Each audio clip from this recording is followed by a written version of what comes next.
kami berikan segala kemuliaan hanya bagi Yesus Tuhan kami.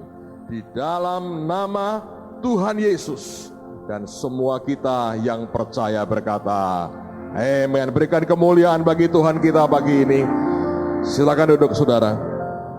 Sekitar pertengahan tahun 90-an yang lalu, jadi sudah kira-kira mungkin hampir 10 tahun yang lalu ya.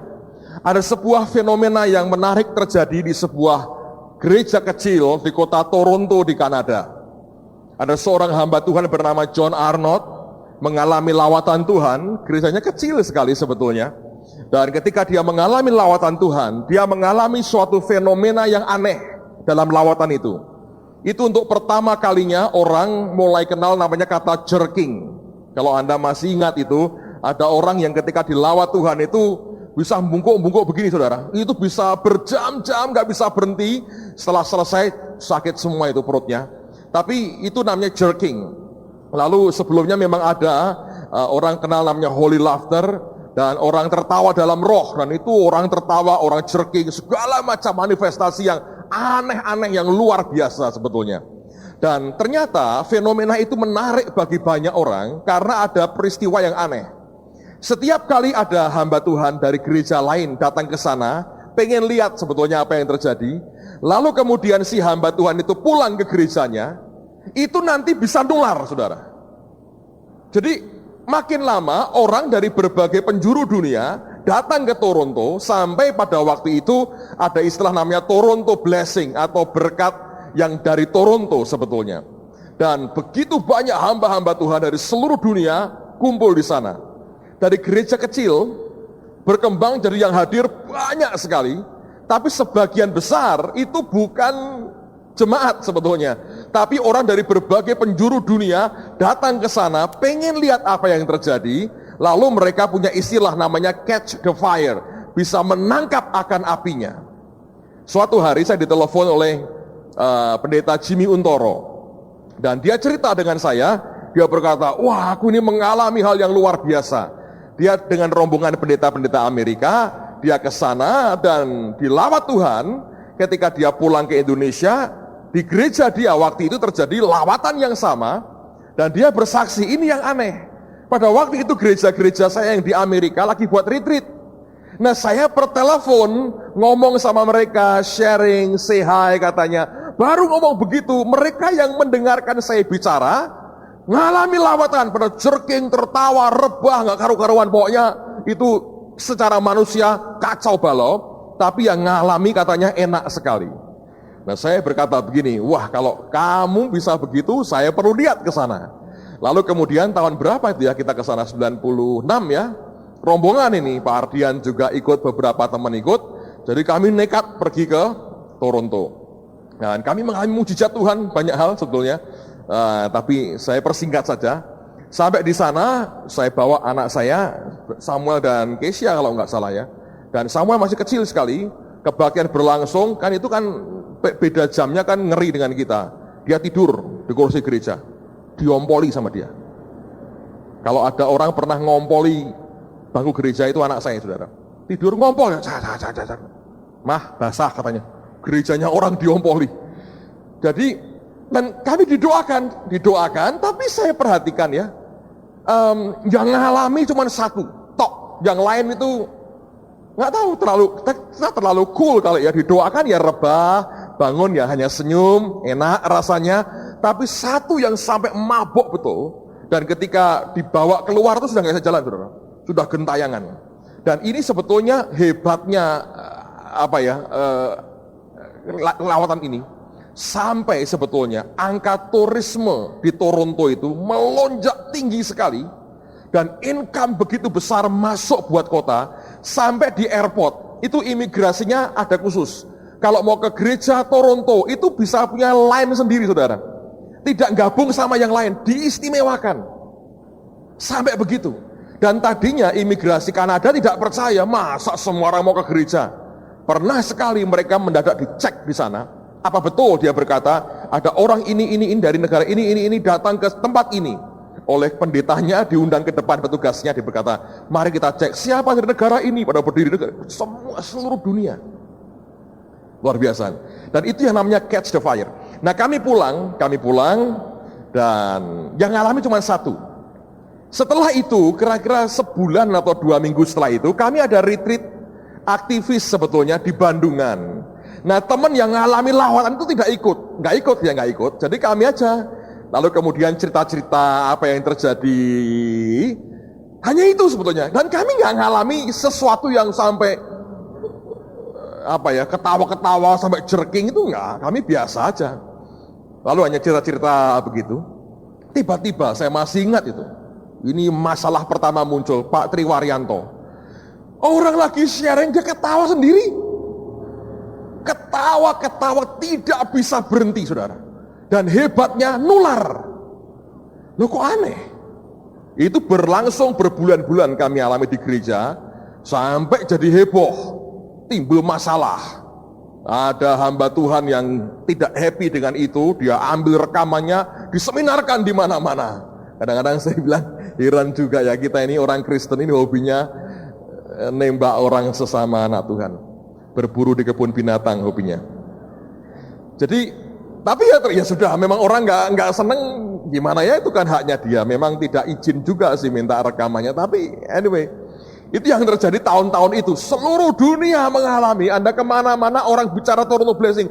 Saya khotbah di Helsinki, di Finland, orang ngalami kayak begitu, saudara. Saya bilang ini kok nular sekali. Lalu orang punya istilah yang namanya catch the fire, menangkap akan api. Nah, jadi sebetulnya secara rohani bisa nggak sebetulnya api itu dibawa? Iya bisa. Jasmani kita tahu, olimpiade kita buat begitu kan. Rupanya secara rohani hal itu juga bisa berlaku karena saya melihat kami ngalami. Fisiknya kami nggak lihat apa-apa yang terjadi. Cuman ke sana balik ngalami.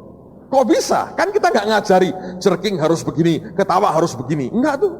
Malah temen yang tidak tahu menau tiba-tiba kena begitu terus nular. Samping kanan kirinya nular itu.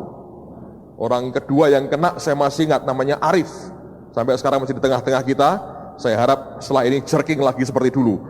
Waduh luar biasa itu. Pokoknya kalau Anda ingat zaman itu susah jelasinnya kepada hamba Tuhan lain. Karena kita nggak ngerti apa yang terjadi, tapi yang jelas itu namanya orang berkata nangkep apinya. Jadi orang dari seluruh dunia datang ke Toronto. Nah, fenomena itu luar biasa. Saya tidak tahu perkembangan sampai dengan hari ini, tidak sekuat waktu itu, tapi tentu ada bagian-bagian yang harus juga mereka lewati sebagai gereja.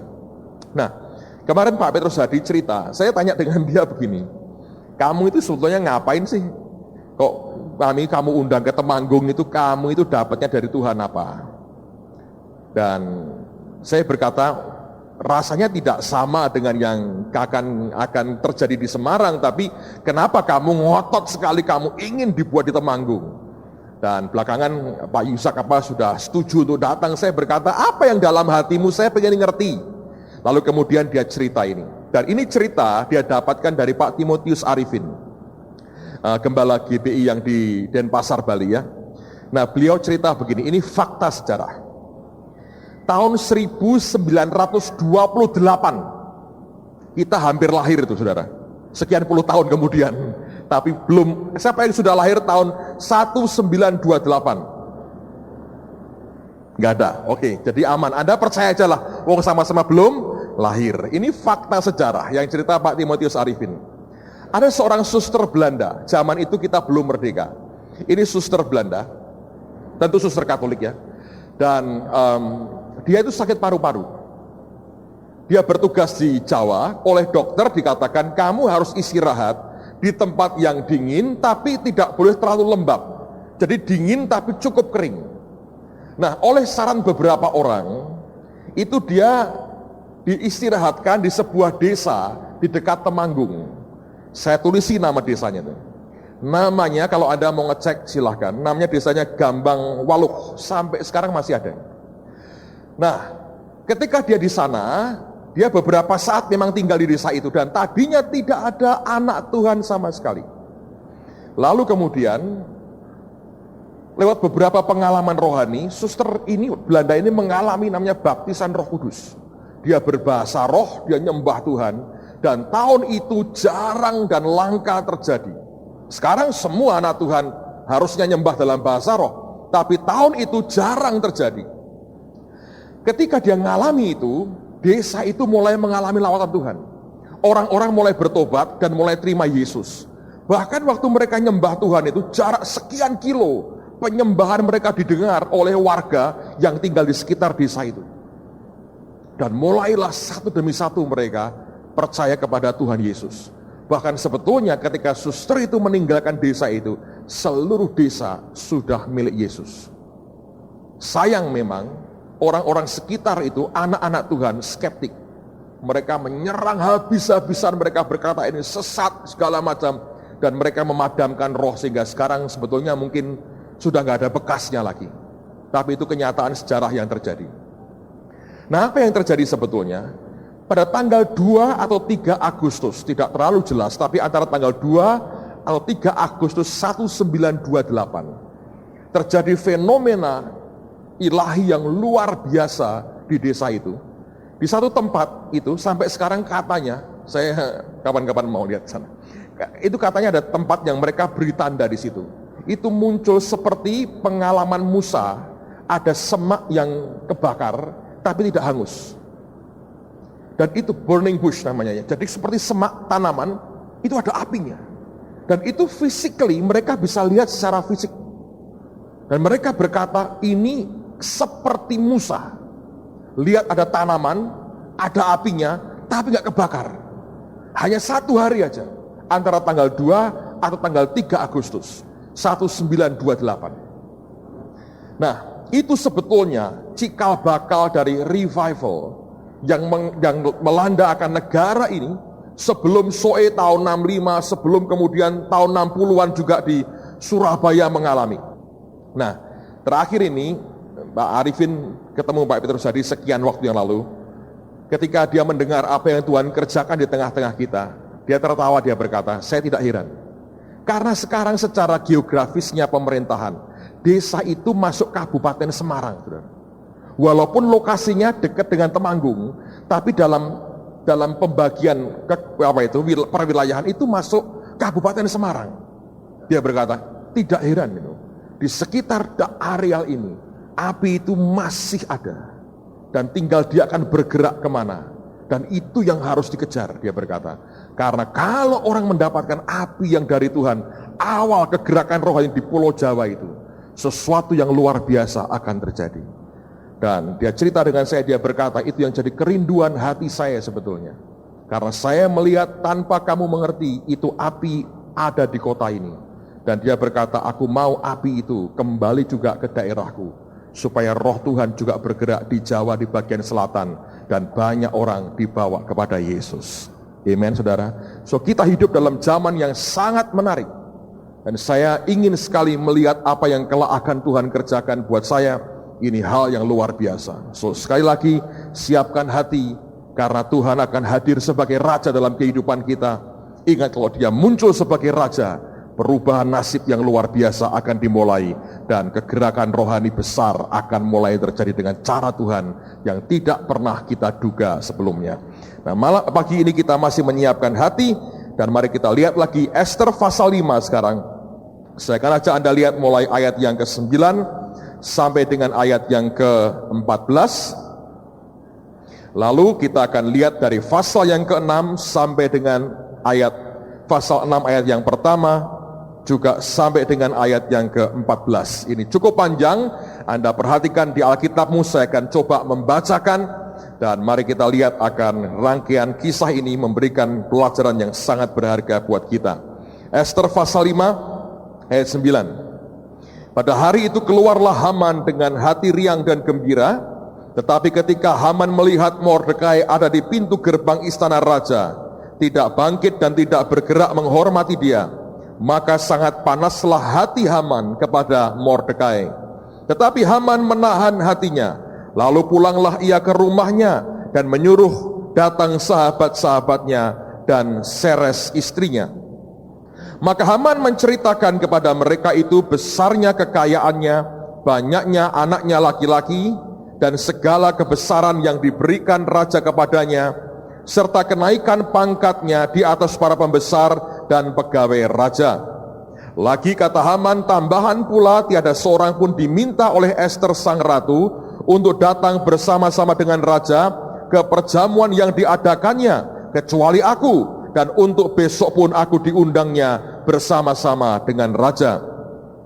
Akan tetapi semuanya itu tidak berguna bagiku, selama aku masih melihat si Mordekai, si Yahudi itu, duduk di pintu gerbang istana raja. Lalu kata Seres istrinya dan semua sahabatnya kepadanya, suruhlah orang membuat tiang yang tingginya 50 hasta, dan persembahkanlah besok pagi kepada raja, supaya Mordekai disulakan pada tiang itu. Kemudian dapatlah engkau dengan bersukacita pergi bersama-sama dengan raja ke perjamuan itu. Hal itu dipandang baik oleh Haman, lalu ia menyuruh membuat tiang itu. Pasal 6. Pada malam itu juga raja tidak dapat tidur. Bahasa kerennya kena insomnia, tidak bisa tidur, saudara. Maka bertitahlah baginda membawa kitab pencatatan sejarah, lalu dibacakan di hadapan raja. Dan di situ didapati suatu catatan tentang Mordekai yang pernah memberitahukan bahwa Bigtan dan Teres, dua orang sida-sida raja yang termasuk golongan penjaga pintu, telah berikhtiar membunuh Raja Ahasiweros. Maka bertanyalah raja, kehormatan dan kebesaran apakah yang dianugerahkan kepada Mordekai oleh sebab perkara itu? Jawab para biduan dan raja yang bertugas pada baginda, kepadanya tidak dianugerahkan suatu apapun. Maka bertanyalah raja, siapakah itu yang ada di pelataran? Pada waktu itu Haman baru datang di pelataran luar istana raja untuk memberitahukan kepada baginda bahwa ia hendak menyulakan Mordekai pada tiang yang sudah didirikannya untuk dia. Lalu jawab para biduan dan raja kepada baginda, itulah Haman, ia berdiri di pelataran. Maka titah raja, suruhlah dia masuk. Setelah Haman masuk, bertanyalah raja kepadanya, apakah yang harus dilakukan kepada orang yang raja berkenan menghormatinya? Kata Haman dengan dalam hatinya, perhatikan ini, kepada siapa lagi raja berkenan menganugerahkan kehormatan lebih daripadaku? Oleh karena itu jawab Haman kepada raja mengenai orang yang raja berkenan menghormatinya, hendaklah diambil pakaian kerajaan yang biasa dipakai oleh raja sendiri, dan lagi kuda yang biasa dikendarai oleh raja sendiri, dan yang diberi mahkota kerajaan di kepalanya. Dan hendaklah diserahkan pakaian dan kuda itu ke tangan seorang dari antara para pembesar raja, orang-orang bangsawan. Lalu hendaklah pakaian itu dikenakan kepada orang yang raja berkenan menghormatinya. Kemudian hendaklah ia diarak dengan mengendarai kuda itu melalui lapangan kota, sedang orang berseru-seru di depannya. Beginilah dilakukan kepada orang yang raja berkenan menghormatinya. Maka titah raja kepada Haman, segera ambillah pakaian dan kuda itu seperti yang kau katakan itu, dan lakukanlah demikian kepada Mordekai, orang Yahudi yang duduk di pintu gerbang istana. Sepatah kata pun janganlah kau lalaikan daripada segala yang kau katakan itu. Lalu Haman mengambil pakaian dan kuda itu, dan dikenakannya lah pakaian itu kepada Mordekai. Kemudian diaraknya Mordekai melalui lapangan kota itu, sedang ia menyerukan di depannya, beginilah dilakukan kepada orang yang raja berkenan menghormatinya. Kemudian kembalilah Mordekai ke pintu gerbang istana raja, tetapi Haman bergesa-gesa pulang ke rumahnya dengan sedih hatinya dan berselubung kepalanya. Dan Haman menceritakan kepada Seres istrinya dan kepada semua sahabatnya apa yang dialaminya. Maka kata para orang arif bijaksana dan Seres istrinya kepadanya, jikalau Mordekai yang di depannya engkau sudah mulai jatuh adalah keturunan Yahudi, maka engkau tidak akan sanggup melawan dia, malahan engkau akan jatuh benar-benar di hadapannya. Selagi mereka itu bercakap-cakap dengan dia, datanglah sida-sida raja, lalu mengantarkan Haman dengan segera ke perjamuan yang diadakan oleh Ester. Saya belajar akan sikap Haman ini. Kita sudah belajar minggu yang lalu, mari kita lanjutkan lagi beberapa poin yang seharusnya memberikan warning, peringatan buat setiap kita, apa yang Tuhan tidak suka dan apa yang kelak akan membahayakan akan kehidupan kita kalau kita ingin hidup menyukakan hati raja kita.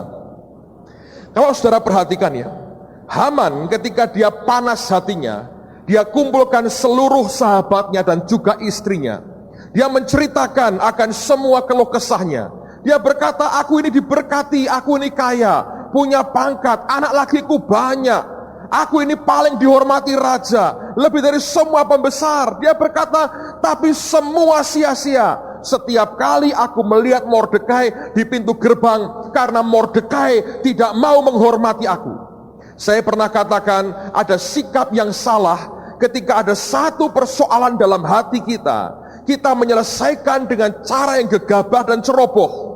Saya beri contoh misalnya, kalau Anda makan, kemarin saya katakan minggu lalu, ada kecap yang netes di baju saudara, maka reaksi kita untuk membersihkan kecap ini bisa menentukan apakah baju ini layak pakai atau tidak. Kalau orang berkata, aku akan berhati-hati untuk membuat kecap ini tidak melebar dan membuat makin kotor, saudara orang yang bijaksana. Tapi ada orang-orang yang kurang bijaksana. Ketika ada kecap netes, satu titik aja, dia berkata, wow ini kecap. Ketika Anda begini caranya, cara menyelesaikanmu begitu sembrono, kecap itu akan makin meluber. Anda yang rugi, ya, bagian yang kotor akan makin lebar. Nah, ini yang dibuat oleh Haman. Tambahan, kalau Anda belajar lebih jauh, waktu dia kumpulkan sahabat-sahabatnya, dia dikelilingi oleh orang-orang yang tidak mau punya atau berpendapat benar. Ini repotnya, dia dikelilingi oleh yes man, asal Bapak senang. Ini kejatuhan pemimpin, kalau Anda terlalu banyak dikitari oleh orang-orang seperti ini. Yang ketika tahu kebenaran, tidak berani berkata, Pak yang kamu katakan salah, menurut saya begini nih kebenaran. Dan ini yang seringkali saya berkata, kalau saudara seorang pemimpin atau Anda seorang apapun, sekitarmu hanya orang-orang yang mengiyakan, yang hanya berkata, ya Pak, siap, yes sir, siap Pak. Itu sebetulnya tidak punya kasih kepada saudara. Ya kalau yang kau katakan itu benar semuanya, tapi sekalipun nuraninya terusik, dia berkata, ini salah. Tapi daripada ribut, aku akan tutup mulutku. Saudara akan menjerumuskan orang. Ditambah ada orang-orang seperti Haman yang ingin mendengar apa yang dia setujui saja. Nyata kalau Anda perhatikan itu, sebagian besar sebetulnya orang ketika dia minta pendapat orang lain, dia sebetulnya hanya ingin berkata gini, aku mau dengar sesuatu yang aku setuju. Aku mau mendengar engkau mengatakan setuju dengan pendapatku. Dengan kata lain, seringkali kita lebih mencari konfirmasi daripada mencari kebenaran. Nah, orang yang asal mencari konfirmasi dan tidak mencari kebenaran, dia akan terbuai dengan kebenarannya sendiri. Yang dia pikir benar, itu yang dia anggap selalu mutlak benar. Kenapa? Yang dicari hanya konfirmasi dan bukan kebenaran yang sebenarnya. Itu awal daripada kejatuhan. Dia dikitari sahabat-sahabatnya. Nah, kalau Anda perhatikan, ini beda sekali ya. Antara sahabat, kelak muncul juga orang arif bijaksana. Tadinya orang yang bijaksana ini, sepertinya kalau dia kelompok yang berbeda, dia bungkam, gak berani bicara. Karena istrinya berkata, para sahabatnya berkata, gampang katanya, kalau kamu mau bahagia, total bahagiamu, buat yang gantungan, digantung aja Mordekai. Besok sebelum kamu ke pestanya ratu, menghadap kepada raja, minta dia digantung. Gantung dia mati, kamu pesta dengan senang. Haman senang sekali, dia bahagia sekali. Dan dia berkata, ini yang aku pengen dengar, ini yang selalu aku rindukan. Aku menerima konfirmasi, ini peneguhan. Saudara sekalian, berbahaya sekali. Di dalam dunia kita sebagai orang Kristen, saya orang yang percaya mendengar suara Tuhan. Tapi juga saya orang yang mengerti bahaya dari orang yang percaya mendengar suara Tuhan. Karena sebetulnya kita tidak sempurna. Alkitab berkata, nubuatan kita tidak sempurna. Artinya, kita mendengarkan suara Tuhan pun karena adanya kedagingan, adanya emosi manusia, keinginan manusia tidak sempurna. Nah, tetapi seringkali kalau sudah ada orang berkata begini, aku mendengar Tuhan begini, itu ada indikasi sekitar kita otomatis mengiyakan. Terus kemudian pakai ilmu digatok-gatok kita, dicocok-cocok ke, iya ini begini, cocok semuanya. Lalu kita menutup telinga kita dari koreksi orang lain. Orang yang mau mendengar suara Tuhan, orang yang mau belajar tentang hal kenabian, orang itu harus belajar hidup dalam kerendahan hati. Karena firman berkata, roh nabi-nabi tunduk kepada nabi-nabi. Kalau engkau berkata, ini nggak mungkin ditahan Pak, tidak mungkin, ini Tuhan. Saya berkata, justru itulah kejatuhan dari banyak orang. Saya melihat sendiri saudara, mata saya ini sudah melihat terlalu jauh. Orang-orang yang sebetulnya dipakai Tuhan luar biasa, dibukakan banyak hikmat yang luar biasa, dibukakan begitu banyak understanding. Tapi akhirnya dia jatuh, karena dia hanya mau dengar apa yang dia ingin dengar. Dia tidak mau mendengar apa yang Tuhan mau sampaikan dan kebenaran katakan. Saya mau ingatkan Anda sekali lagi, kalaupun kita dipakai Tuhan, kalaupun Tuhan mempromosi kita luar biasa, kalaupun Anda mulai peka dengar suara Tuhan, miliki hati yang rendah hati, mau menerima kebenaran, mau dengar koreksi orang dengan hati yang terbuka, kalau tidak kita akan jatuh. Nah, Haman ini contoh yang paling gampang. Karena dia selalu mendengar yang dia ingin dengar. Ada banyak orang yang sedia mendengar apa yang tidak ingin dia dengar sebetulnya. Tapi karena itu kebenaran, dia mau terima juga. Tapi lebih banyak orang yang sebetulnya ingin mendengar, mau mendengar apa yang dia ingin dengar, yang cocok dengan pendapatnya. Sebagian besar orang counseling sebetulnya orang sudah tahu apa yang harus dia lakukan. Tapi dia tanya pendapat orang lain supaya siapa tahu ada beberapa yang cocok dengan apa yang saya mau. Lalu kemudian kita mengikuti orang itu, kita berkata, aku terima peneguhan, aku terima konfirmasi. Memang nanti Alkitab berkata, dari buahnya kamu akan tahu.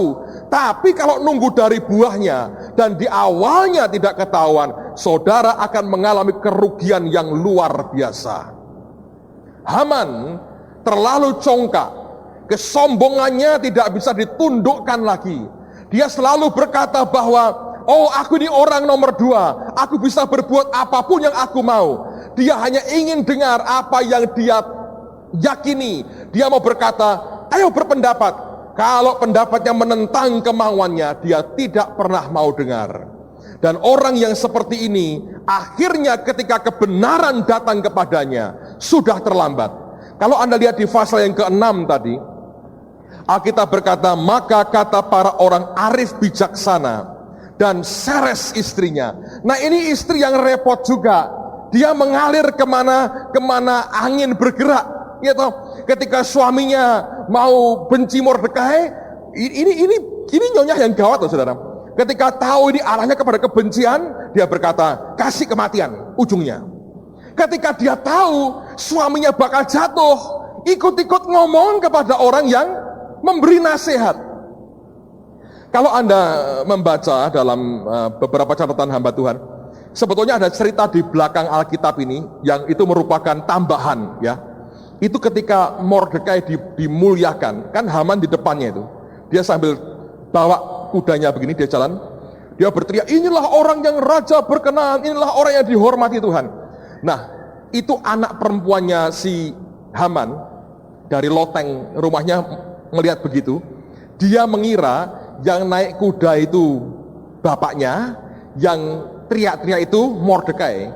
Lalu dia ambil kotoran dari atas genteng rumahnya itu, dia lempar si bapaknya sendiri. Ketika kena kotoran, bapaknya lihat ke atas, anaknya lihat, loh kok bapak gua? Dia kaget, jatuh dari loteng, mati saudara. Itu tambahan ceritanya. Di Alkitab nggak ada, jadi tidak usah didiskusikan. Itu tambahan cerita orang Yahudi, tambahan dongengnya orang Yahudi. Tapi coba Anda perhatikan, ini istrinya ini begini ya. Kalau semua berkata begini, iya gantung aja, iya gantung, katanya ikut. Tapi ketika orang lain berkata, wah repot, dia berkata, iya loh repot loh. Jadi coba ngikuti aja. Sudah ngerti? Ini kejatuhan Haman, makanya nggak umur jabatannya. Saudara, Anda Anda mesti hati-hati. Engkau dikitari siapa sekitarmu? Orang yang bisa ngomong kebenaran atau hanya orang yang ya Pak, ya Ibu, ya Pak, ya Ibu. Kelihatannya yang kedua lebih enak toh. Ya Pak, ya Pak, ya Pak. Tapi kalau Anda peka, engkau berkata, yang begini jangan terlalu dekat-dekat, karena tidak akan pernah membawa kebenaran dalam kehidupan kita. Ngerti saudara? Anda harus bisa membedakan mana yang sungguh-sungguh mendukung saudara, berani ngomong kebenaran walaupun tidak enak, mana yang hanya mengiyakan apapun pendapat saudara. Bahkan kau berkata, ayo ke neraka, iya Pak, Bapak duluan, Anda nyemplung, dia berkata, saya nggak jadi Pak. Gimana? Karena begitu saudara, yes man. Semua di dunia pun pemimpin begitu. Hancur akhirnya. Dan orang-orang ini tidak akan tahan lama. Nah, apa yang terjadi sebetulnya? Mereka berkata begini, jikalau Mordekai yang di depannya engkau sudah mulai jatuh adalah keturunan Yahudi, dia berkata, maka engkau tidak akan sanggup melawan dia, malahan engkau akan jatuh benar-benar di hadapannya. Dalam terjemahan yang lain dikatakan begini, dia berkata, it will be fatal, akan menjadi fatal sekali, to continue to oppose him, untuk terus-menerus menentang dia. Mereka berkata begini, Haman, ini sudah tanda ini. Kalau kamu hadapi Mordekai aja sudah begini nih, ini akibatnya akan fatal buat kamu, kalau kamu terus nentang dia. Tapi ketika kebenaran disampaikan, sudah terlambat saudara. Karena Alkitab mengatakan, selagi mereka itu bercakap-cakap dengan dia, belum selesai ngomongnya, baru memberikan peringatan, dan itu kebenaran. Baru muncul saat terakhir, sudah orang jemput dia menghadap untuk datang ke Ratu Ester. Kalau Anda baca seterusnya, itulah akhir dari perjumpaan mereka dengan Haman dalam keadaan hidup. Karena dalam perjamuan itulah akhirnya dia digantung dan disulahkan oleh apa yang dia rencanakan sendiri dan tamat hidupnya. Saya berdoa supaya orang Kristen makin hari makin dibuka hatinya. Biarkan kita ingin dengar kebenaran walaupun pahit buat daging kita, dan jangan pernah ingin kita hanya menjadi orang yang mengiyakan apapun yang orang katakan selama kita juga tahu bahwa itu bukan kebenaran. Dan jangan jadi orang yang hanya ingin mendengar apa yang ingin kita dengar. Mari kita ingin mendengar kebenaran yang berbicara dalam kehidupan kita. Sebab kalau kita membiasakan diri kita seperti itu, nanti ketika firman kebenaran muncul, sadar, tapi kemudian terlambat, semuanya sudah hancur. Hal yang kedua yang berbahaya dalam hidup seperti Haman adalah dalam Ester pasal yang ke-6. Kalau Anda perhatikan, ini ceritanya menarik sekali kan? Jadi sebelum Haman akan ke pestanya Ester, paginya dia mau bunuh Mordekai. Ya, tapi sebelum dibunuh malah Mordekai dihormati raja. Jadi itu bubar acaranya, buyar semua. Tapi ini sikap yang kedua. Alkitab berkata ayat yang ke-7, ayat yang ke-6, pasal 6 ayat 6. Setelah Haman masuk, bertanyalah raja kepadanya, apakah yang harus dilakukan kepada orang yang raja berkenan menghormatinya? Raja tidak ngomong siapa orangnya. Raja tidak ngomong siapa orangnya. Alkitab berkata memang hikmat raja-raja itu menyembunyikan segala sesuatu. Ya, dia nggak ngomong. Tapi ini yang berbahaya. Kata Haman dalam hatinya, ya, ini orang yang GR, saudara, GR. Kesombongan itu menciptakan GR begini ya. Dia berkata gini, kepada siapa lagi raja berkenan menganugerahkan kehormatan lebih daripada kepadaku? Dengan kata lain dia menebak begini, wah ini pasti dia ngomong soal saya. Lalu kemudian dia mengarang satu kehormatan yang paling tinggi yang dia pengen dapatkan. Kenapa dia merasa bahwa kehormatan paling tinggi itu cocok buat dia? Sebab dia merasa paling berpangkat, dia merasa paling berjasa, dia merasa paling besar kontribusinya untuk kerajaan. Ingat saya pernah katakan di minggu yang lalu, kenapa Haman bisa naik pangkat? Ketika raja berperang melawan Yunani dan kerajaan vakum, dia menjalankan pemerintahan rupanya dengan baik sekali dan jasanya besar sekali. semua dikendalikan dengan baik, sehingga raja berkata ini orang hebat dan diangkat pangkatnya sekalipun dia bukan orang Persia. Nah, dia orang yang merasa berjasa untuk raja. Dia orang yang merasa punya kontribusi besar untuk raja. Dan saya mau beritahu saudara, sikap merasa berjasa, sikap merasa punya kontribusi untuk Tuhan kita, itu sikap yang keliru sekali. Kalau kita baca di firman Tuhan, semua pelayan yang merasa dirinya telah berjasa, walaupun kecil atau banyak, pernah merasa berjasa kepada kerajaan surga, akhirnya akan berujung dengan kecewa. Saya beri contoh, cerita tentang si bungsu dan si sulung. Si bungsu Anda tahu, dia merosal hidupnya, dia ambil kekayaan orang tuanya, dia foya-foya, dia habiskan, that's it. Dia bertobat, diterima kembali oleh bapaknya. Si sulung ketika dia dengar bapaknya pesta, Alkitab berkata, dia marah sekali. Dan dia berkata begini, telah bertahun-tahun aku melayani Bapa, dan tidak pernah aku melanggar perintah Bapa. Yang dia ajukan pertama apa? Bapak, aku ini anakmu, aku ini berjasa loh. Bertahun-tahun aku melayani Bapak dan tidak pernah melanggar perintah Bapak. Jadi aku ini berjasa. Makanya Bapak kok nggak pernah memberi aku seekor anak domba atau kambing untuk aku bersuka cita berpesta dengan teman-temanku. Anda tahu, ujungnya kecewa. Orang yang selalu merasa dirinya pernah berbuat sesuatu, dia akan menuntut penghargaan untuk dirinya. Tapi saya beritahu saudara, itu ujungnya kekecewaan. Contoh kedua, perumpamaan tentang penggarap kebun anggur. Ada tuan yang punya kebun anggur yang akan panen. Dari pagi sekali dia cari pekerja. Dia berkata, dinar ya sehari. Terus tiap jam kemudian dia cari pekerja. Sampai jam 5 sore dia cari pekerja. Waktu jam 6 malam, waktu pembagian upah, yang kerja seharian terima sedinar, yang kerja sejam terima sedinar. Anda tahu yang marah siapa? Yang marah yang kerja dari pagi. Dan dia berkata kepada tuannya, engkau mengerti, kami ini kerja keras, sehari suntuk, kerja keras, terik matahari membakar kami. Artinya, kamu nggak tahu, apa kamu buta? Aku ini kerja lebih keras dari orang lain. Apa kamu nggak ngerti? Jasaku besar, tenagaku aku berikan semuanya. Masa cuma diberi sedinar? Saya bertanya, apakah tuan itu memberikan yang mereka inginkan, tambahan gaji? Tidak. Selalu kalau saya baca, orang yang menonjolkan akan jasanya, merasa berjasa kepada Tuhannya, orang itu sebetulnya akan kecewa, saudara. Dan ini berbahaya sekali. Karena banyak orang merasa aku sudah berbuat sesuatu, aku berbuat sesuatu, ini jasaku buat Tuhan, ini akan merupakan kontribusiku buat Tuhan. Sikap itu ternyata keliru, saudara. Coba lihat Lukas 17. Ini ayat yang kita sering kali dengar, tapi untuk kita jalani tidak mudah. Lukas 17. Perhatikan ayat 7 sampai dengan ayat yang ke-10. Judulnya menarik, Tuan dan Hamba. Saya berdoa tidak ada lagi di tengah-tengah kita sebagai gereja Tuhan orang yang merasa berjasa untuk pekerjaan Tuhan.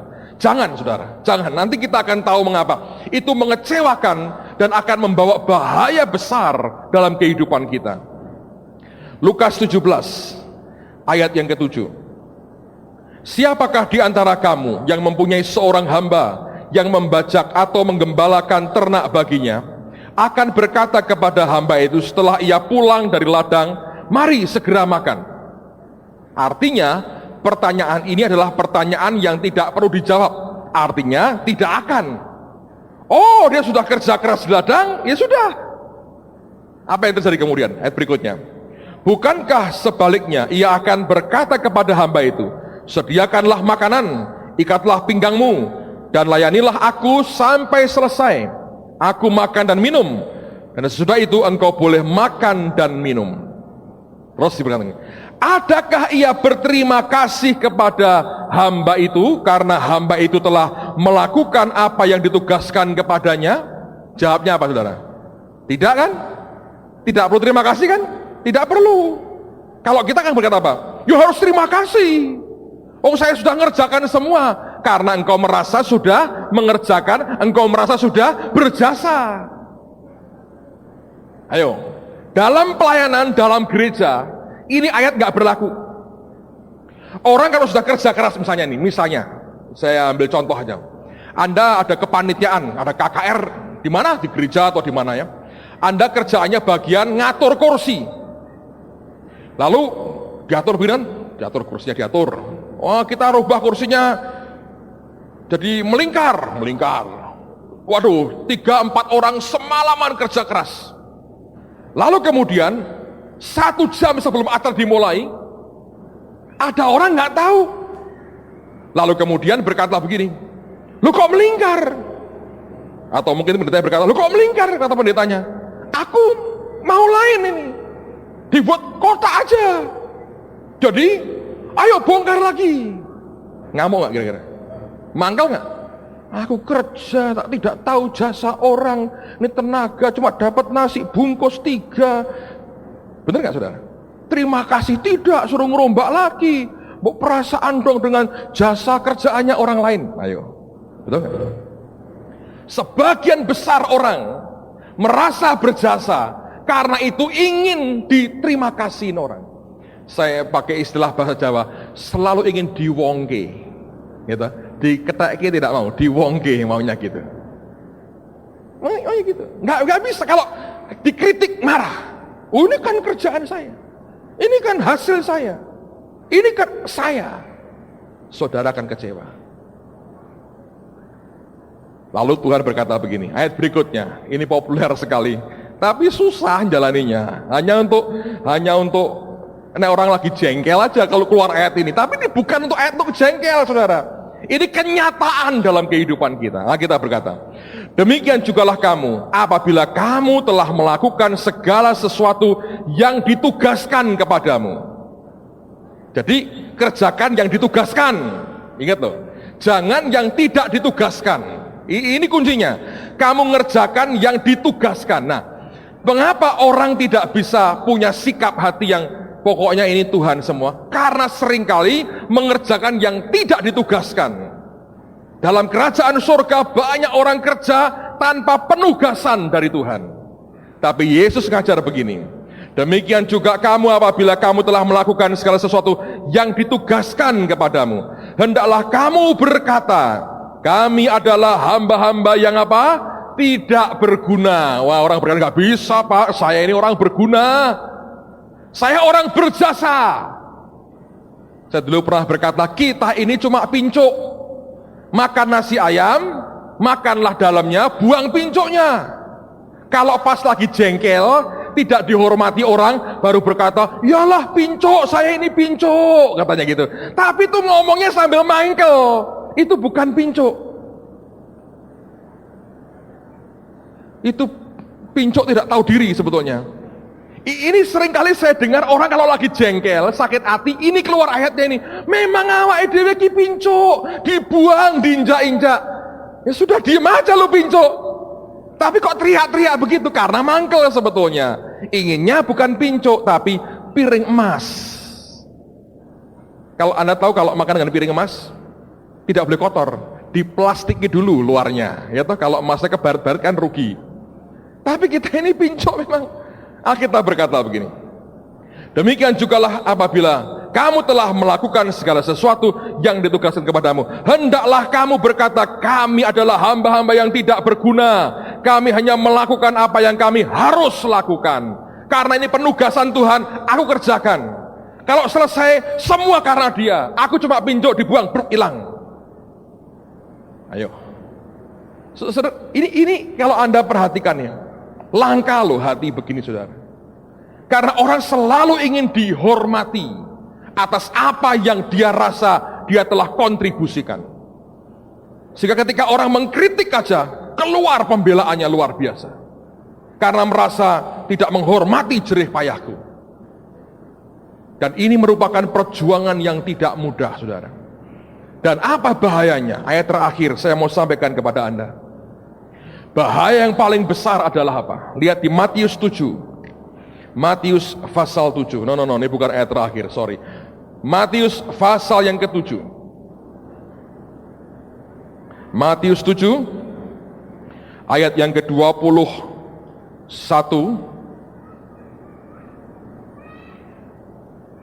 sampai dengan ayat 23. Matius 7 21 sampai 23. Bukan setiap orang yang berseru kepadaku Tuhan, Tuhan akan masuk ke dalam kerajaan surga, melainkan, perhatikan, dia yang melakukan kehendak Bapakku yang di surga. Kehendak loh, bukan maumu sendiri, yang melakukan kehendak Bapakku yang di surga. Pada hari terakhir banyak orang akan berseru kepadaku, Tuhan, Tuhan, bukankah kami bernubuat demi namamu dan mengusir setan demi namamu dan mengadakan banyak mujizat demi namamu juga? Artinya ini orang yang kerja keras sebetulnya. Buat mujizat ngusir setan ini kan kerjaan yang tidak gampang. Tapi mereka lakukan demi nama Yesus loh saudara, bukan demi nama yang lain. Terus terjadi begini. Pada waktu itulah aku akan berterus terang kepada mereka. Ini ayat bahaya banget ini. Pada waktu itu aku berterus terang. Artinya apa? Bisa terjadi selama ini Tuhan tidak terus terang dengan saudara. Ya. Kalau dia terus terang dengan kita, padahal syok kita hari ini. Tapi dia pakai ayat untuk ngomong sama kita, tapi nggak pernah terus terang. Hei, Mas, gombal kerjaanmu. Nggak pernah. Nggak ada tuh. Hei anak-anakku, gombal semua pekerjaanmu. Aku tidak berkenan. Nggak ada tuh. Artinya ada sisi dia nggak terus terang. Nanti di akhir zaman dia baru terus terang. Nah celaka kita tuh saudara. Tapi sebetulnya walaupun nggak terus terang, berita yang dia sampaikan jelas sekali. Yang dia mau sangat clear, jelas sekali. Tetapi kita nggak ngerti. Nanti pada akhir zaman dia berkata, pada waktu itulah aku akan berterus terang kepadamu. Baru nanti dia terus terang. Dan terus terangnya ngomong begini, makanya saya beritahu saudara, nanti Tuhan terus terang apa? Supaya Anda terang terus saudara, ngerti ya? Mulai hari ini terang terus. Dikatakan begini, pada waktu itulah aku akan berterus terang kepada mereka dan berkata, aku tidak pernah mengenal kamu. Wah repot nih. Dan dia berkata, enyahlah daripadaku kamu sekalian apa? Pembuat kejahatan. Dulunya saya pikir ini orang-orang hamba-hamba Tuhan yang pernah dipakai Tuhan luar biasa, terus jatuh dalam dosa. Sehingga dia berkata, kamu pembuat kejahatan. Tapi kalau Anda cek di terjemahan lain, The New Living Translation berkata begini, kata pembuat kejahatan, di terjemahan begini, the things you did, hal-hal yang kamu lakukan, were unauthorized. Itu sebetulnya unauthorized. Tanpa aku beri wewenang secara khusus untuk kamu kerjakan, tapi kamu kerjakan. Ngerti saudara? Itu ada hal-hal yang dia tidak berkata, ini tugasmu. Enggak. Tapi itu inisiatifmu sendiri, maumu sendiri, itu unauthorized. Ayo, saya mau bilang, saya ketika baca ini ayat, saya gemeter, saya bilang, Tuhan, berapa banyak yang tidak mengerti soal beginian. Karena sering kali kita berkata, kan sudah ada di Alkitab, jalani semua. Banyak orang berkata itu, kan kita harus ke ke seluruh dunia nginjil Mari kita pergi ke seluruh dunia nginjil. Kalau itu ayat logos itu Anda terapin, kenapa engkau tidak ke kuburan membangkitkan orang mati? Ayo. Lo nggak ditugaskan Tuhan. Berarti tidak semua logos itu jadi bagian kita. Karena kita tubuh Tuhan. Fungsi kita berbeda-beda, penugasannya berbeda-beda. Nah orang harusnya hidupnya bergaul dengan roh Tuhan untuk ngerti tugasku apa. Kan di ayat berkata begini, jadi aku mesti begini. Iya betul, tapi caranya bagaimana? Kapan waktunya? Dalam bentuk yang seperti apa? Itu harus ada otorisasi dari Tuhan. Dan banyak orang mengerjakan pekerjaan pelayanan itu unauthorized, maunya sendiri, diinisiatif sendiri. Dia punya banyak good idea, tapi tidak pernah nangkap God's idea. Dia tangkap begitu banyak ide baik, tapi tidak pernah tangkap idenya Tuhan seperti apa. Unauthorized. Dan ini saudara, bahayanya luar biasa. Bahkan saya beritahu, soal karunia pun saudara, itu bahaya. Kalau Anda mengerti itu. Karunia itu punya level yang berbeda-beda. Di semua karunia. Di level tertentu, karunia itu bahkan bisa tanpa Tuhan perintahkan, Anda gerakkan sendiri, jalan saudara. Tapi engkau unauthorized. Saya pernah ngalami soalnya. Dan itu dari itu Tuhan mengajari saya. Tanpa saya tahu bahwa itu ujian juga. Ini ceritanya begini, saya cerita apa adanya. Satu hari saya antar istri saya ke supermarket. Dan di bagian depan itu supermarket, dia lagi belanja, saya lihat dari depan, itu ada pameran mobil. Ada mobil sedan di situ. Ini sudah agak lama nih. Sekian bulan yang lalu, mungkin di tahun lalu lah ya. Saya lihat mobil sedan, saya lihat dari luar, wah bagus juga nih, luar. Cuma lihat-lihat, nggak kepengen beli. Lihat itu harganya kan ada harganya di situ, 300 juta. Lihat-lihat saudara, saya nggak buka pintunya untuk lihat ke dalamnya, saya dari luar lihat. Tuhan ngomong sama saya begini, kamu, Roh Kudus berkata ini, kamu kan aku sudah berikan karunia dalam hidupmu, dan engkau punya, aku berikan dalam hidupmu karunia iman, terutama soal keuangan kan aku berikan kepadamu. Saya bilang betul Tuhan, engkau memberikan karunia itu kepadaku, iman dalam hal keuangan, ya. Terus Tuhan berkata gini, kalau hari ini engkau gunakan karunia itu, ini bahaya. Kira-kira berapa lama kamu akan dapat mobil ini? Cash, tidak kredit. Dalam sekarang kamu pakai karunia itu nanti berapa lama? Tiba-tiba di dalam ini saudara, seperti ada ukurannya, ngukur. Saya bilang begini, Tuhan, 3 bulan, pasti aku dapat. Tapi, segera saya berkata, tapi, aku tidak mau. Sebab ini milikmu, aku tidak akan pakai menurut kemauanku sendiri. Sebab engkau tidak memerintah aku, dan aku tahu engkau tidak mau aku punya mobil ini. Walaupun karunia yang engkau berikan padaku, kalau aku pakai sekarang, 3 bulan lagi, aku pasti dapat mobil ini. Dan aku tidak usah kredit, pasti kontan tak bayar bisa. Tapi aku tidak mau Tuhan, sebab ini milikmu. Nah, dia berkata gini, bagus, kamu sudah mengerti. Dan dia berkata gini, itu kalau kamu mengerti, Musa seperti itu. Ketika dia mukul batu karang, saudara, itu dia nurut tak? Yang kedua kali, enggak tuh. Tuhan berkata apa? Berkata-katalah supaya gunung batu itu mengeluarkan air. Tapi tidak taat tuh saudara. Dia pukul kan katanya, bam, keluar ke airnya. Tetap keluar. Tapi dia tidak bisa masuk Kanaan. Ngerti saudara? Dan itu bahaya sekali. Saudara, karunia itu kayak begitu. Ada satu masa di mana orangnya sudah hancur hidupnya sekalipun, tetap dia kerjakan jalan baik karunia itu, tetap jalan saudara. Simpson itu sudah jatuh dalam perjinahan-perjinahan, kekuatannya tetap luar biasa. Memang ada umurnya kalau saya itu, atau bum habis ya. Tapi karunia itu seperti itu. Makanya kalau orang percaya minta karuniakan kepadaku, karunia Tuhan, karunia urapan. Engkau tidak belajar hidup dengan otorisasi Tuhan.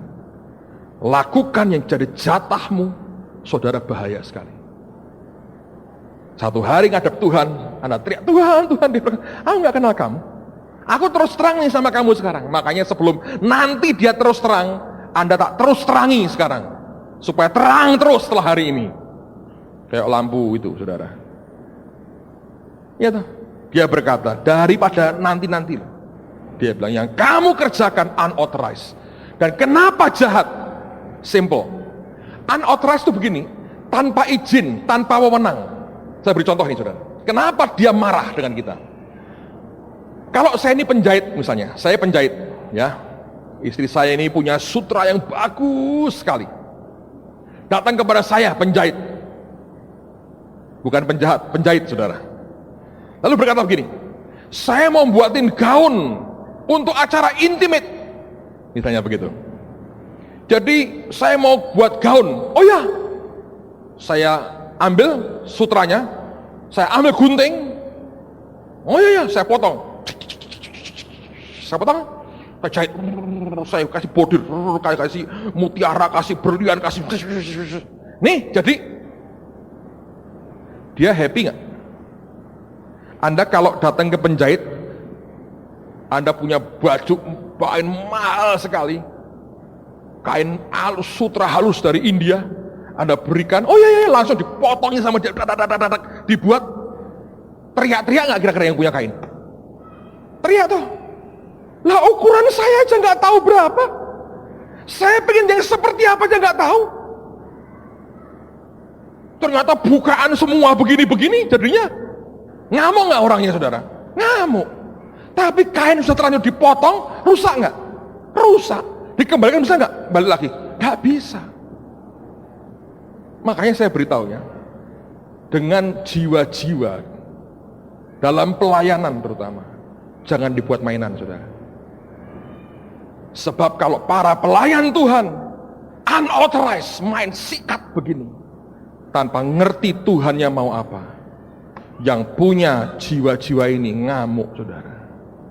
Kalau kain rusak kita bisa beli, kalau jiwa-jiwa rusak berat untuk memperbaikinya. Dan Tuhan berkata, gua bayar mahal dengan nyawa anakku sendiri ini. Kamu kerja sembarangan kayak begitu, ngawur, dia bilang, jahat kamu di hadapanku. Makanya hidup bergaul dengan Tuhan itu penting, sehingga apapun yang Anda dan saya kerjakan, Anda ngerti ini otorisasi dari Tuhan, bukan sesuatu yang unauthorized. Bahaya saudara. Dan bagian terakhir, kita akan berdoa selesai ini. Masih banyak yang kita bisa discuss, tapi karena waktu, lihat pada Esther pasal yang ke-6 ayat yang pertama. Anda tahu ceritanya, Mordekai pagi itu akan digantung oleh Haman. Haman sudah mau gantung Mordekai pada pagi itu. Tapi yang terjadi pada malam itu juga, raja tidak dapat tidur. Kalau Anda baca seterusnya, justru keluar suatu kerinduan mempermuliakan Mordekai. Kalau raja dibuat tidur malam itu, Mordekai pasti sudah mati. Raja tidak bisa tidur. Alkitab berkata pada malam itu juga. Kitab Esther ini kitab yang menarik dan unik saudara. Mengapa unik? Sebab kalau Anda baca, tidak ada nama Tuhan satu kali pun disebut dalam kitab ini. Tapi kabar baik buat saudara, sekalipun tidak disebut, tidak berarti Tuhan tidak ikut bermain. Dalam hidup kita sekalipun kelihatannya dia tidak nampak, tidak berarti Tuhan tidak ikut main. Alkitab berkata dia ikut campur, segala perkara itu dia ikut campur untuk mendatangkan kebaikan. Amen saudara. Apapun problem hidupmu hari ini, kalau sepertinya engkau berkata, Tuhan kenapa engkau tidak nampak? Kabar baik buat saudara, tidak nampak, tidak Anda rasakan, tidak berarti Tuhan tidak ikut main. Oh, dia ikuti permainan hidup ini dengan sangat antusias.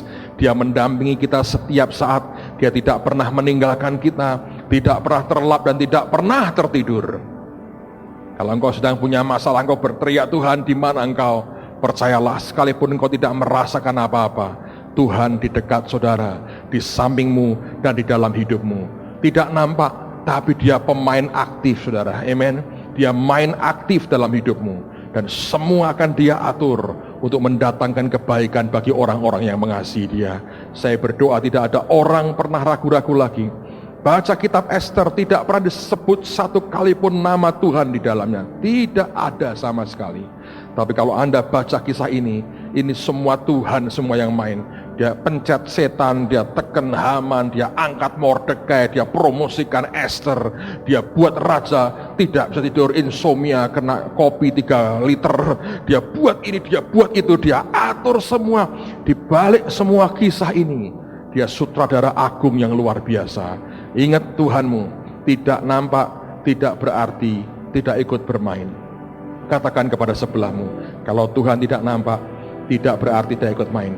Dia sangat ikut bermain dalam hidup saudara. Amen. Mari berdiri sama-sama saudara. Haleluya. Kita punya Tuhan yang baik. Mari angkat tangan sama-sama.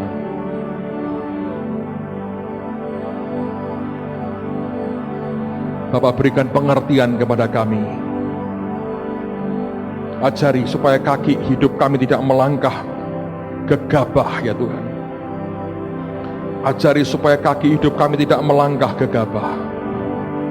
Sebab semuanya itu kami ingin yang Engkau otorisasi saja ya Tuhan, yang Engkau perintahkan dan Engkau jatahkan buat kami, yang kami akan lakukan. Hamba berdoa untuk anak-anak-Mu, berikan pengertian ini. Juga setiap orang yang punya persoalan, yang seringkali bertanya, Tuhan, di manakah Engkau saat aku membutuhkan Engkau? Pagi hari ini kami mengerti, sekalipun tidak nampak, sekalipun tidak pernah disebut, tidak berarti bahwa Engkau tidak ikut bermain. Cerita Esther ini memberikan dasar kepada kami bahwa Engkau ikut bermain Tuhan. Engkau sutradara agung yang mengatur semuanya. Kalau Esther diatur hidupnya begitu rupa, kalau bangsa Yahudi diselamatkan Tuhan begitu rupa, kami tahu hidup kami juga diatur Tuhan dengan cara Tuhan yang luar biasa. Syakaralapa shanto kurubu syete karalapa shanta karalapa kiaralapa syete kuriapa santa karalapa shanta karapa shanta.